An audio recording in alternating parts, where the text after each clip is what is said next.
ఈ రోజు అయితే ఇంట్లోనే చాలా ఈజీగా కార్న్ చీజ్ పిజ్జా ఎలా చేయాలో చూసేద్దాం. చాలా ఈజీ రెసిపీ. ఫస్ట్ ఒక మిక్సింగ్ బౌల్లోకి 2 కప్స్ వరకు మైదా, baking soda, baking powder and కొద్దిగా సాల్ట్ అండ్ వాటర్ వేసుకుని బాగా మిక్స్ చేసుకోవాలి. ఈ విధంగా మిక్స్ చేసుకున్న తర్వాత చూడండి చాలా సాఫ్ట్గా వచ్చింది. ఇప్పుడు దీనిపైన కొద్దిగా ఆయిల్ అప్లై చేసుకోవాలి. ఆయిల్ వేసిన తర్వాత ఈ విధంగా అప్లై చేసుకున్న తర్వాత ఒక 5 మినిట్స్ వరకు మూత పెట్టేసి ఉంచేయాలి. ఆఫ్టర్ 5 మినిట్స్ చూడండి ఈ విధంగా ఉన్న తర్వాత మనం ఈ విధంగా ప్లేట్ ఒకటి తీసుకుని ఎడ్జెస్ మొత్తం అడ్జస్ట్ చేసుకుంటూ పిజ్జా బేస్ని అయితే రెడీ చేసుకోవాలి. చూపించిన విధంగా ఫోక్ తీసుకుని ఈ విధంగా హోల్స్ కింద పెట్టుకోవాలి. ఇప్పుడు దీనిపైన కొద్దిగా పిజ్జా సాస్ వేసుకుని మొత్తం స్ప్రెడ్ చేసుకోవాలి. మనకి పిజ్జా సాస్ అనేది మార్కెట్స్లో అవైలబుల్గా ఉంటుంది. ఈ విధంగా మొత్తం పిజ్జా సాస్ అప్లై చేసుకున్న తర్వాత కార్న్ వేసుకోవాలి చూపించిన విధంగా.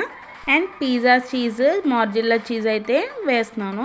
చీజ్ ఎక్కువ ఇష్టపడే వాళ్ళు ఎక్కువ చీజ్ని అయితే యూస్ చేసుకోవచ్చు. ఇప్పుడు దీంట్లోనే కట్ చేసి పెట్టుకున్న క్యాప్సికమ్ వేసుకుని మళ్ళీ ఒకసారి నేనైతే చీజ్ వేస్తున్నాను. అండ్ కట్ చేసి పెట్టుకున్న టొమాటో, ఆనియన్స్ వేసుకుని చీజ్ వేసుకుని దానిపైన చిల్లీ ఫ్లేక్స్ వేసుకుని ప్రీ హీట్ చేసుకుని ఒక 30 మినిట్స్ వరకు కుక్ చేసుకుంటే కార్న్ చీజ్ పిజ్జా అయితే రెడీ అయిపోతుంది. చాలా ఈజీ అండ్ రెసిపీ. మీరు కూడా ఒకసారి ట్రై చేసి ఎలా వచ్చిందని కామెంట్ బాక్స్లో చెప్పండి.